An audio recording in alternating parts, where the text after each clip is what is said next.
Assalamualaikum warahmatullahi wabarakatuh. Alhamdulillah, summa alhamdulillah. Wassalatu wassalamu ala rasulillah Sayyidina Muhammad ibn Abdullah wa ala alihi wa sahbihi wa mawala. Ashhadu an la ilaha illallah wahdahu la syarika lah wa ashhadu anna Muhammadan abduhu wa rasuluhu la nabiyya ba'dah.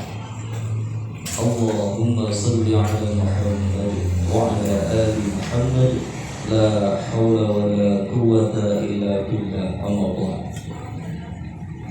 Fa ya ayyuhal hadirun ittaqullah kama qala ta'ala a'udzu billahi minasy syaithanir rajim. Ya ayyuhalladzina amanu taqullaha haqqa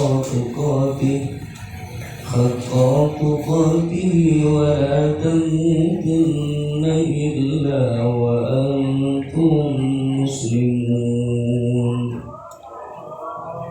Wa qala fi ayatin ukhra ya ayyuhalladzina amanu taqullaha wa qulu qawlan sadida yuslih lakum a'malakum wa yaghfir lakum dhunubakum wa man yuti'illaha wa rasulahu faqad faza fawzan 'azima.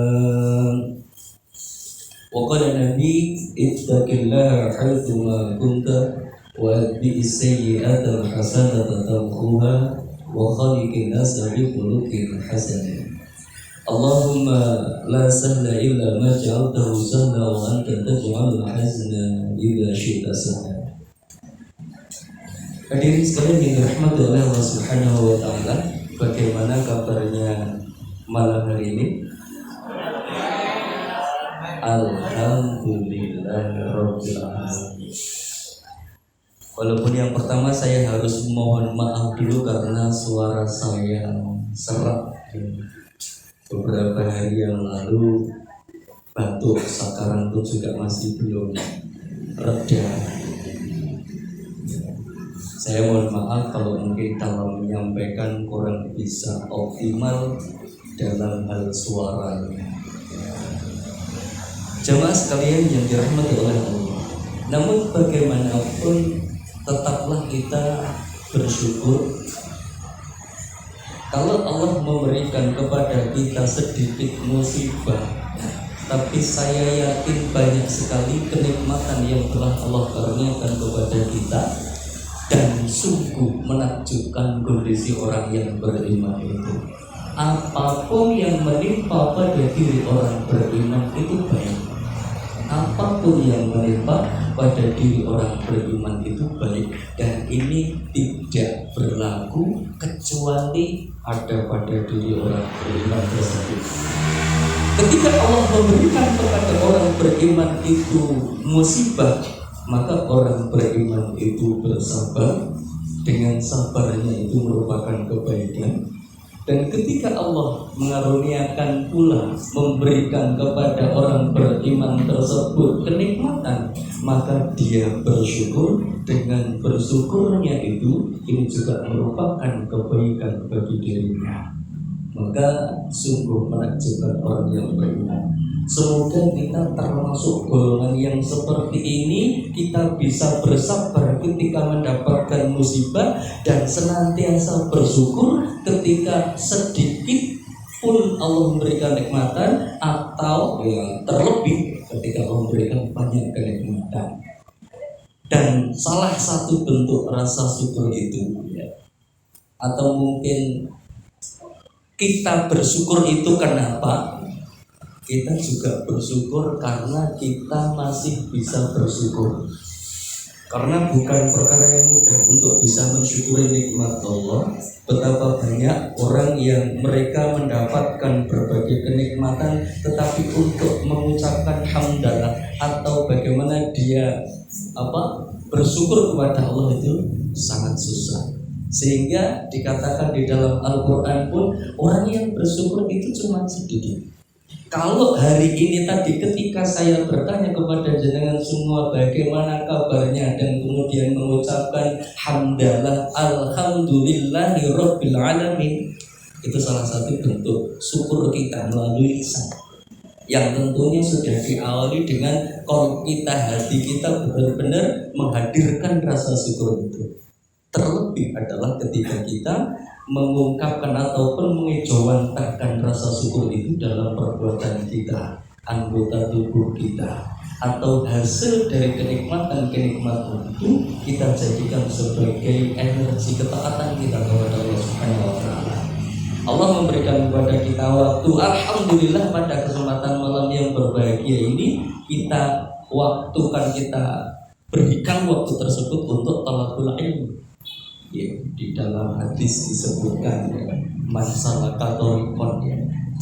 Kalau dengan bahasa bebas kita, barang siapa yang dia melangkahkan kakinya, yang dia mendatangi majelis-majelis ilmu, dia mudah untuk mengangkat kakinya, melangkahkan kakinya, golek bensin tinggu montore, agar nyampe kepada tempat majelis ilmu untuk thalabul ilmi. Insya Allah Allah akan memudahkan jalan kita menuju surganya Allah. Amin Allahumma amin. Semoga kita termasuk di dalam orang yang dimudahkan untuk masuk jalannya Allah tersebut. Hadirin sekalian yang dirahmati oleh Allah Subhanahu wa taala, banyak sekali kenikmatan yang harus kita syukuri karena memang sedemikian pula banyak kenikmatan yang Allah karuniakan kepada kita. Wa in ta'uddu nikmatallahi la tuhsuha. Sekiranya kita disuruh menghitung nikmat-nikmat yang Allah karuniakan kepada kita, tidak akan mungkin mampu kita menghitungnya. Usikum wa nafsi bittaqwallah. Tidak lupa saya juga senantiasa memberikan wasiat terutama pada diri saya pribadi dan juga kepada hadirin sekalian untuk senantiasa bertakwa kepada Allah dimanapun dan kapanpun. Ini adalah sebuah kewajiban bagi saya untuk menyampaikan di dalam setiap pertemuan, karena memang inilah esensi dari setiap pertemuan itu adalah peringatan pada diri dan juga kepada jamaah untuk senantiasa bertakwa kepada Allah. Kalau toh nanti kok seandainya isinya agak jauh, minimal saya di awal sudah memberitahukan bahwasanya saya memberikan peringatan ini pada diri saya dan juga dengan semua. Mari kita bertakwa kepada Allah Subhanahu wa taala, dan semoga untuk kelanjutannya pun tidak nyimpang dari hal ini. Jamaah sekalian yang dirahmati oleh Allah Subhanahu wa taala, kalau menurut tema yang disampaikan oleh pembawa acara tadi adalah apa? Cintaku bukan cinta palsu. Mau boleh? Ya. Karena kita sering mendengarkan sebuah ungkapan, ya. Saya cinta kepada Allah, saya cinta kepada Rasulullah, ya. Itu kan kadang gimana ya? Hanya sekedar pengakuan saja, hanya kita yang mengungkapkan, ya. Itu kan hanya sebatas pengakuan sepihak dari kita yang belum tentu kita itu dicintai oleh yang kita cinta tadi. Jangan-jangan kita hanya mencintai orang yang tidak kita cintai, orang yang tidak mencintai kita. Atau seandainya mungkin pernah ada yang mengalami, ya, mencintai seseorang yang tidak mencintai dirimu, ya. Akhirnya dia hanya bercinta atau bertepuk sebelah tangan itu, terus piye caranya? Ayo ora ngene. Karo tempo, ayo cintano tempo wis. Ya. Makanya kita menginginkan agar ketika kita mencintai itu juga mendapatkan balasan cinta. Kalau tadi pengakuan kita itu mencintai Allah, sudahkah betul-betul kita itu juga mendapat cintanya Allah? Ketika kita itu mengaku cinta kepada Rasulullah SAW, apakah kita juga dicintai Rasulullah, dan apa buktine? Ada sebuah doa yang sebetulnya ini adalah doa dari Nabi Daud. Itu diriwayatkan oleh Tirmidzi. Allahumma inni as'aluka hubbaka wa hubba may yuhibbuka wal amal alladhi yuballighuni hubbaka. Ya Allah, sesungguhnya aku memohon kepadamu cintamu dan cinta orang-orang yang mencintaimu, dan aku memohon kepadamu perbuatan yang dapat mengantarku kepada cinta. Jadi di dalam doa ini adalah doa ya.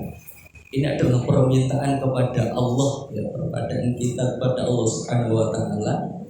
Selain kita itu mengaku cinta kepada Allah Subhanahu wa taala, ini juga berdoa agar kita pun juga mendapatkan cintanya Allah Subhanahu wa taala. Ya Allah, sesungguhnya aku ini memohon kepadamu cintamu dan juga memohon cinta dari orang-orang yang mencintaimu ya.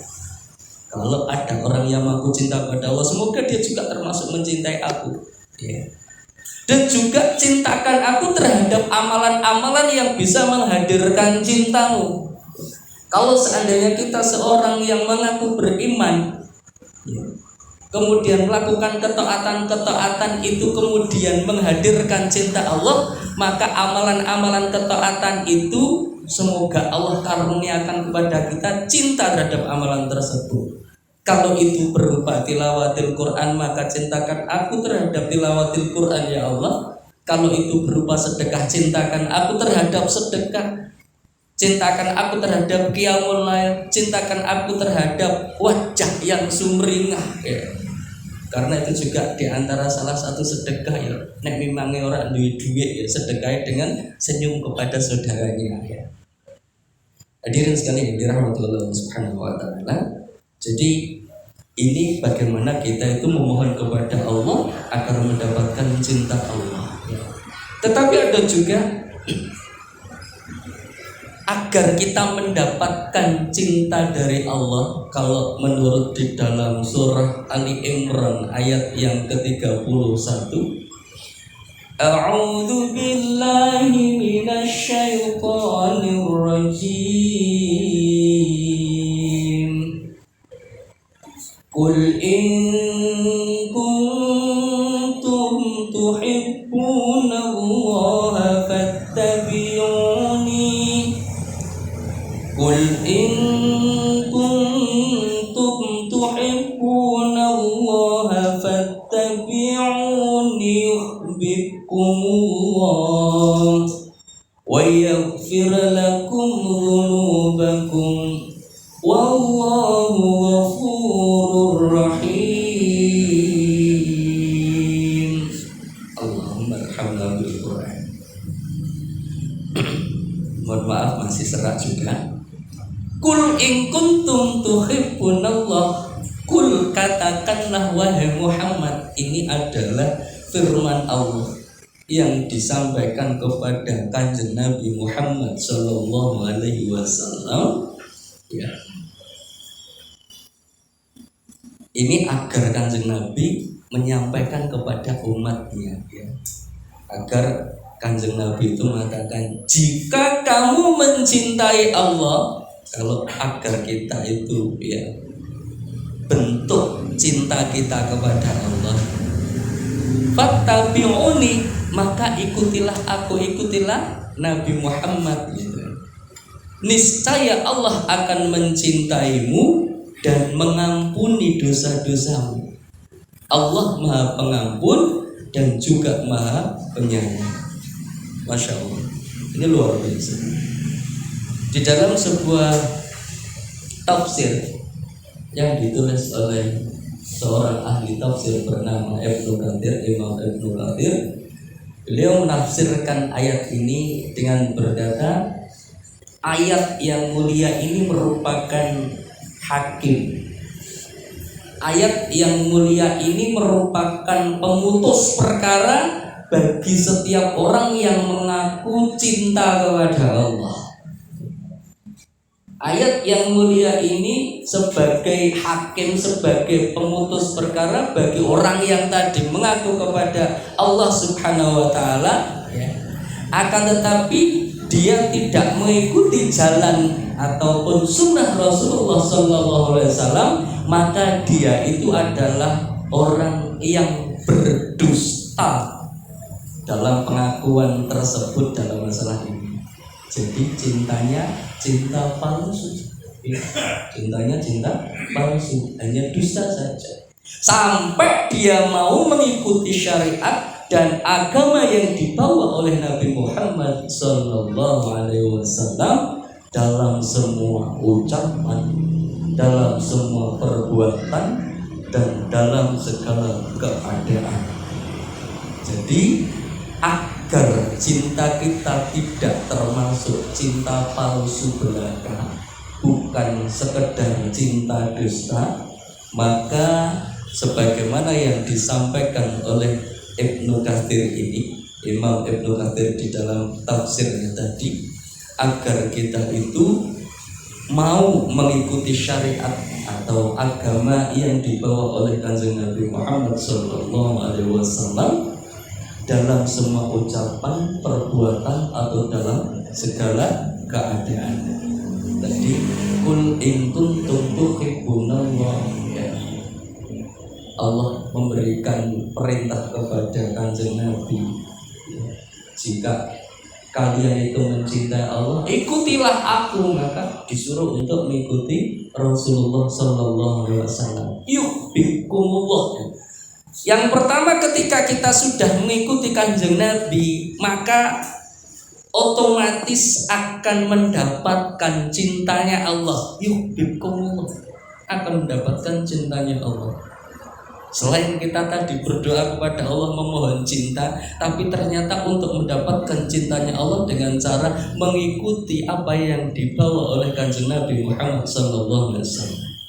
Kalau sudah mendapatkan cintanya Allah, Masya Allah, yang namanya sifat cinta itu kadang ya sebelum meminta itu kadang sudah diberi. Jenengan cinta kepada anak-anak, anak ekirung jaluk wis diwenehi. Isih cilik urung iso ngomong wis diwenehi dolanan karena saking cintanya. Jadi apalagi kalau minta akan diberi kepada orang yang dicintai. Nah, jika benar-benar cinta kepada Allah, maka ikutilah Rasulullah SAW. Bagaimana tata cara kehidupannya, bagaimana ibadahnya, bagaimana acaranya, maka nanti akan mendapatkan cinta Allah.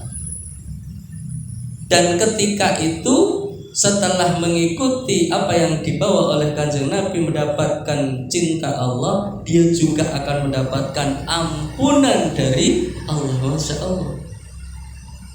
Bukankah kita banyak sekali dosa-dosa? Kalau seandainya kita itu walaupun ini mungkin tanpa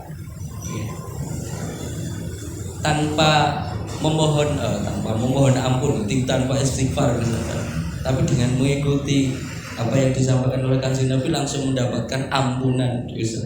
Apalagi kita memperbanyak istighfar. Atau mungkin kalau dibalik, makanya ketika dia banyak orang yang mohon ampun kepada Allah, yang dia itu banyak melakukan istighfar, maka dia akan lebih mudah untuk mendapatkan cintanya Allah. Ketika dia mengikuti Rasulullah, maka akan mendapatkan cintanya Allah, dan dia juga akan mendapatkan ampunan dari Allah Subhanahu wa Ta'ala yang Maha Pengampun tadi. Di sisi lain, ketika kita itu sering memohon ampun kepada Allah, bertobat.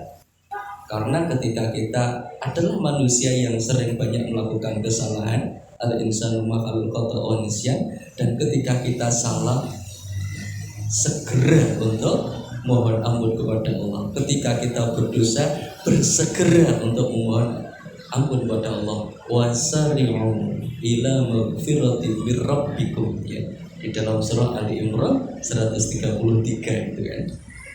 Bersegera untuk memohon ampun kepada Allah, memohon ampun kepada Allah, untuk bertobat kepada Allah, karena Allah itu juga memang cinta terhadap orang-orang yang bertobat.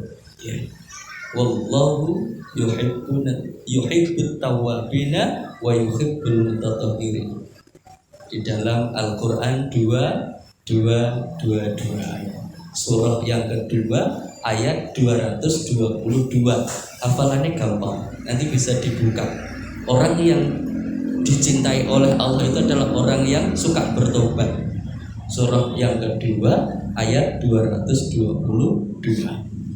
Hadirin sekalian yang dirahmati oleh Allah, makanya sebagai bentuk cinta kita kepada Nabi harus mengikuti Kanjeng Nabi. Kalau mungkin pertemuan kemarin ada mungkin Ustadz yang sudah menyampaikan perihal bagaimana kelahiran Kanjeng Nabi seperti itu. Karena ini pun juga masih di bulan Rabiul Awal. Rabiul Awal sekarang tanggal berapa ya? Ada yang ingat? Sekarang tanggal berapa? 17? 11?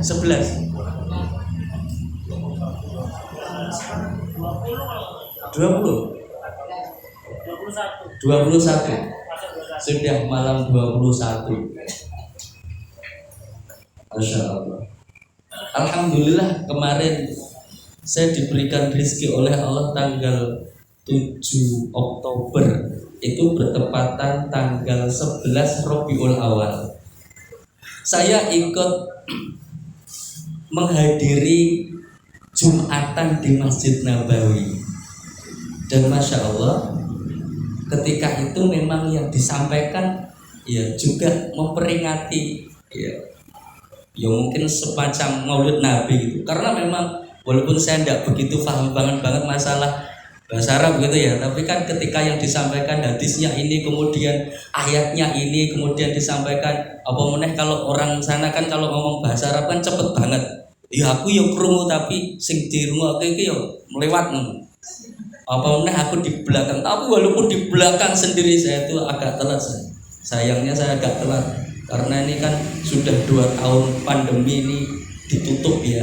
Begitu dibuka itu beludak semua, Masya Allah. Yang umrah itu kayak haji itu, Masya Allah. Yang Masjid Nabawi yang kapasitas 1 juta itu penuh sampai lober-lober di jauh di luar pekarangan ya. Masya Allah. Itu juga membahas tentang masalah ya itu juga bagaimana bentuk cinta kita kepada Kanjeng Nabi Muhammad SAW itu ya, mengikuti Kanjeng Nabi Muhammad SAW itu bentuk cintanya dengan cara mengikuti ajarannya, menjadikan Kanjeng Nabi Muhammad SAW itu sebagai suri tauladan kita. Ini kemudian juga disebutkan di dalam sebuah ayatnya ya. A'udzubillahi minasyaitonirrajim. Laqad kana lakum fi Rasulillahi uswatun hasanah liman kana yarjullaha wal yawmal akhir wa dzakarallaha katsiran. Kemudian juga dibacakan ayat-ayat yang lain dan juga hadis yang lain. Sungguh telah ada pada diri Rasulullah SAW itu suri tauladan yang baik bagimu, yaitu bagi orang yang mengharap rahmat Allah dan kedatangannya di hari kiamat dan yang banyak mengingat Allah. Jadi telah ada pada diri Rasulullah itu suri tauladan yang baik ya, suri tauladan yang jelas-jelas yang harus kita contoh, karena memang adalah Rasulullah SAW itu merupakan panutan kita ya. Makanya sebagai bentuk dari kecintaan kita kepada Kanjeng Nabi Muhammad SAW, agar kita tidak hanya sekedar sebatas pengakuan cinta kepada Kanjeng Nabi, maka sebagai buktinya ya harus kita ikuti ajarannya. Atau mungkin paling tidak ya, kepada yang dicintai pasti kita sering mengucapkan namanya ya. Orang-orang yang mungkin sedang gandrung jatuh cinta, dia sering mengucapkan nama yang dicintainya. Kalau kita mengaku cinta kepada Kanjeng Nabi juga harus memperbanyak menyebut namanya. Kita banyak sholawat kepada Kanjeng Nabi Muhammad SAW. Dalam menyebutnya pun juga ya harus ada taklim apa ya, penghormatan Kanjeng Nabi ya. Walaupun Rasulullah SAW tidak pengen kemudian dikultuskan, tidak mau kayak dihormati, disanjung-sanjung, tidak mau dikultusnya. Ini dalam artian jangan sampai sebagaimana kaum Bani Israel yang sampai mengkultuskan Isa bin Maryam itu menjadi Tuhan ya. Tetapi kita sebagai umat Nabi Muhammad ketika menyebut nama beliau maka bisalah dengan Sayyidina atau Kanjeng Nabi atau ya gitu, dalam artian kita memberikan pengagungan kepada beliau Kanjeng Nabi Muhammad SAW itu. Selain tentunya kita memperbanyak sholawat tadi, sebagaimana ini adalah merupakan perintah dari Allah Subhanahu Wa Taala, bukan hanya sekedar kita yang bersolawat kepada Nabi. Innallaha wa malaikatahu yusholluna 'alan nabi ya ayyuhalladzina amanu shollu 'alaihi wa sallimu taslima. Di dalam surah Al-Ahzab ayat 56. Sesungguhnya Allah dan para malaikatnya bersolawat untuk Nabi. Wahai orang-orang yang beriman, bersolawatlah kamu untuk Nabi dan ucapkanlah salam dengan penuh penghormatan kepadanya. Ini jadi bersolawat. Biasanya kalau bersolawat tiap hari berapa kali? Berapa Bu? 100? Bapak-bapak? Sama? Alhamdulillah. Zikir pagi, zikir sore ya. Kita memperbanyak sholawat. Karena apa? Kanjeng Nabi juga pernah bersabda di dalam sebuah hadis yang diriwayatkan oleh Muslim, siapa saja yang bersolawat kepadaku sekali, niscaya Allah bersolawat kepadanya 10 kali. Masya Allah.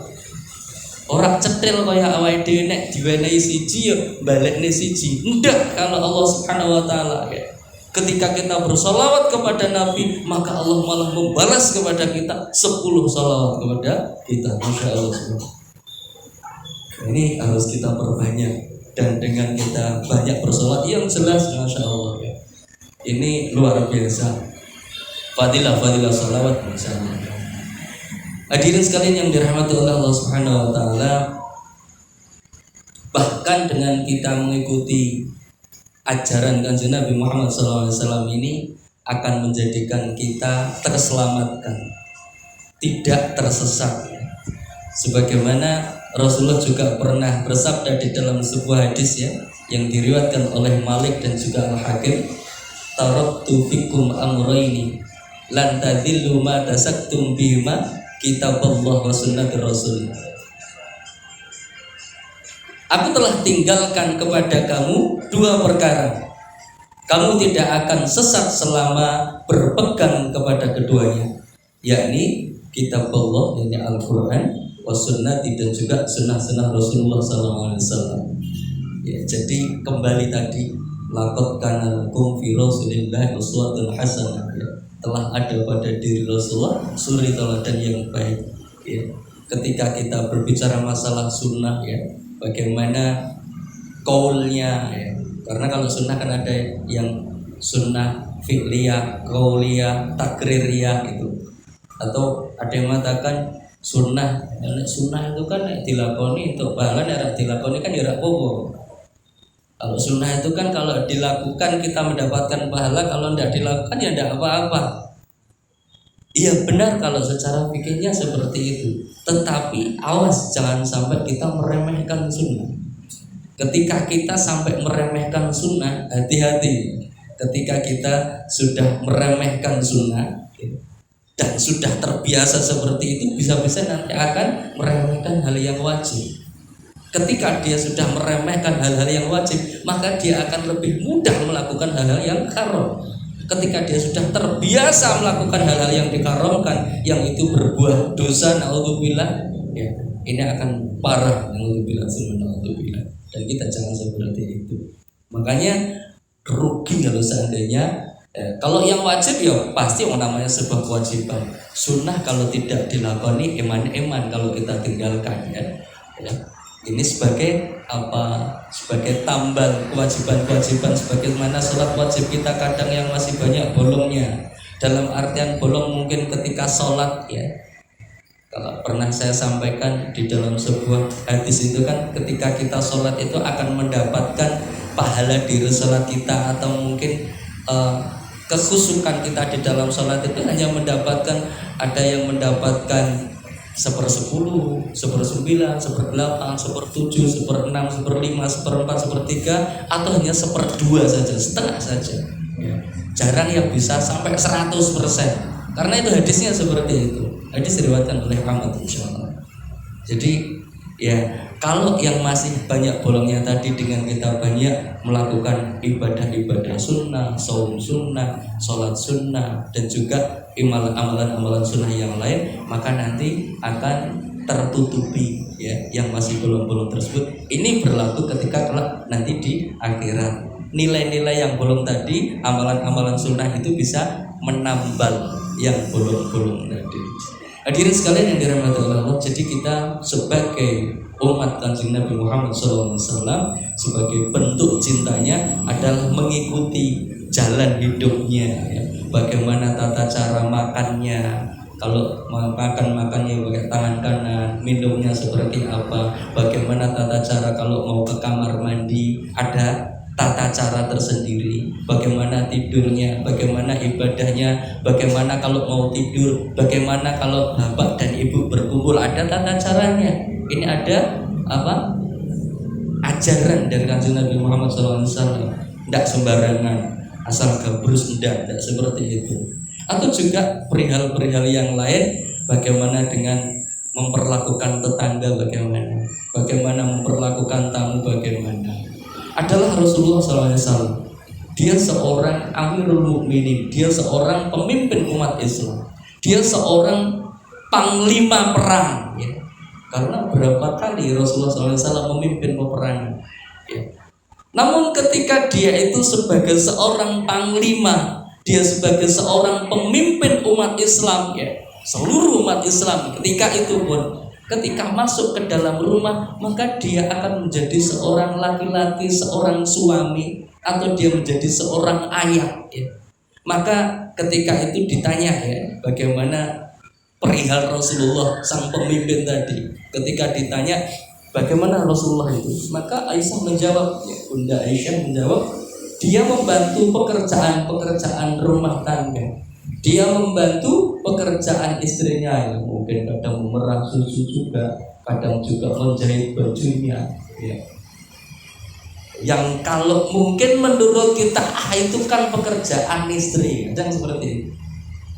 Tetapi adalah Rasulullah memberikan contoh itu dilakukannya, membantu meringankan pekerjaan di rumah. Nek di rumah di rumah pam yo ngangsu yo melu ngangsu ya. Mungkin juga nyapu, mungkin juga melu ngepel ya. Asah-asah barang ya Bu. Ya, momong barang ya. Ora kabeh dilakoni karo ibu. Tangan iki nyekel iki, tangan siji nyekel iki, sikil barang kadang nyekel ngoten Bu. Ya. Ibu itu multi talent. Iso dadi dokter, iso dadi juru masak, iso dadi guru, iso dadi koki, macam. Anek bapak kadang wis nyekel siji selalu. Hadirin sekalian dirahmati oleh Allah Subhanahu wa taala, karena betapa banyak saat ini kalau seorang laki-laki yang kita jumpai ketika di luar itu, dia itu bisa manis wajah, bisa dalam kondisi sumeh ataupun ramah. Ketika ada yang lewat, badenda pundi Bu, badenda pundi Pak, itu kepada orang lain. Dia itu seolah-olah ya bisa menghormati orang, bahkan memang orang pun hormat kepada dia. Tetapi ketika dia masuk ke rumah, wajahnya ditata dengan garang, anake bojone ais. Ada yang seperti itu loh, kayak berani karo bapaknya ora. Ya, jadi seperti itu. Jangan seperti itu. Karena apa? Adalah ketika Rasulullah itu pernah bersabda, khairukum li ahli wa ana khairukum li ahli. Sebaik-baik kalian itu adalah orang yang paling baik bagi keluarganya, dan aku adalah orang yang paling baik bagi keluargaku. Ya. Jadi seorang laki-laki itu haruslah ya, kalau memang dia mengaku sebagai umat Kanjeng Nabi Muhammad SAW, Ya dia itu orang yang lemah lembut terhadap keluarganya, kepada istrinya, kepada anak-anaknya. Ndak main bentak tok ndak. Iya. Karo melintir kumis, aku ra duwe Mas. Apa meneh kalau dia mungkin menjabat kalau di luar sebagai bos atau mungkin sebagai jenderal gitu. Ketika pulang di rumah tidak ditanggalkan bajunya itu. Masih dia mengaku sebagai seorang jenderal, mengaku sebagai seorang yang harus tidak seperti itu. Jadi yang paling baik akhlaknya ya, khairukum li ahli, sebaik-baik kalian adalah yang paling baik bagi keluarganya. Lemah lembut, bagaimana tutur katanya. Karena bukan mereka yang di luar yang mendapatkan bagaimana kedermawannya ya, malah pada anaknya, istrinya malah pelit, pada orang lain malah nyah-nyah ya. Bukan mereka yang di luar itu yang pertama kali malah mendapatkan senyumannya. Harusnya lah istrinya, anaknya mendapatkan yang pertama kali kelemah lembutannya, mendapatkan bagaimana kehangatan dia di dalam rumah tangga tersebut. Ini memang bukan perkara yang mudah, butuh belajar. Tetapi kalau seandainya kemarin kita masih mempunyai fi'il ataupun perbuatan-perbuatan yang kurang baik tadi, mulai sekarang setelah kita tahu, mari kita ubah ya, sebelum terlambat Allah mengambil nyawa kita. Ternyata kita masih hanya sekedar pengakuan kepada Rasulullah mencintai, ternyata kenyataannya kita tidak mengikuti sebagaimana yang dicontohkan oleh Kanjeng Nabi Muhammad bagaimana terhadap keluarganya. Jamaah sekalian yang dirahmati oleh Allah Subhanahu wa taala. Sampun isaje. Jadi yang terpenting adalah bagaimana kita tunduk kepada Kanjeng Nabi Muhammad SAW sebagai bentuk cinta kita. Kita kemudian juga mengamalkan sunnahnya. Kita mencintai orang-orang yang dicintai Rasulullah SAW. Ya, ketika Rasulullah mencintai para sahabat dan juga ahlul baitnya ya, jangan sampai ada sebagian golongan yang dia itu tidak mencintai sahabat, bahkan dia melaknat ya. Bahkan ketika di Masjid Nabawi Kanjeng Nabi itu wafat kemudian dimakamkan, kan di situ ada Abu Bakar, ada Umar kan ya. Dia itu karena orang-orang yang dicintai. Tetapi ada sebagian golongan yang dia itu melaknat orang tersebut, bahkan melaknat istri Rasulullah. Nauzubillah ya. Kita mencintai yang dicintai Kanjeng Nabi dan membenci orang-orang yang dibenci oleh Kanjeng Nabi Muhammad SAW. Jamaah sekalian yang dirahmati oleh Allah Subhanahu wa taala, jangan sampai cinta kita hanya sekedar cinta palsu belaka. Selain kita menginginkan benar-benar cinta kepada Allah dan kita mendapatkan cinta dari Allah Subhanahu wa taala, selain kita juga berdoa, mari agar mendapatkan cintanya Allah kita mengikuti ajaran Rasulullah SAW. Demikian yang bisa saya sampaikan, semoga bisa bermanfaat dan Allah memberikan kemudahan bagi kita ya. Karena kalau selama 40 hari setelah dari pulang dari tanah suci katanya masih mandi, doanya nih, Allahumma sholli ala sayyidina Muhammad sayyidil awwalin wal akhirin wa sallim radhiyallahu ta'ala bi sahabatir rasul ajmain. Alhamdulillahirabbil alamin. Allahumma ighfir lil mu'minin wal muslimin wal muslimat al-ahya'i wal amwat. Rabbana atina fid dunya hasanah wa fil akhirati hasanah wa qina adzabannar. Subhana rabbika rabbil izzati amma yasifun wa salamun alal mursalin.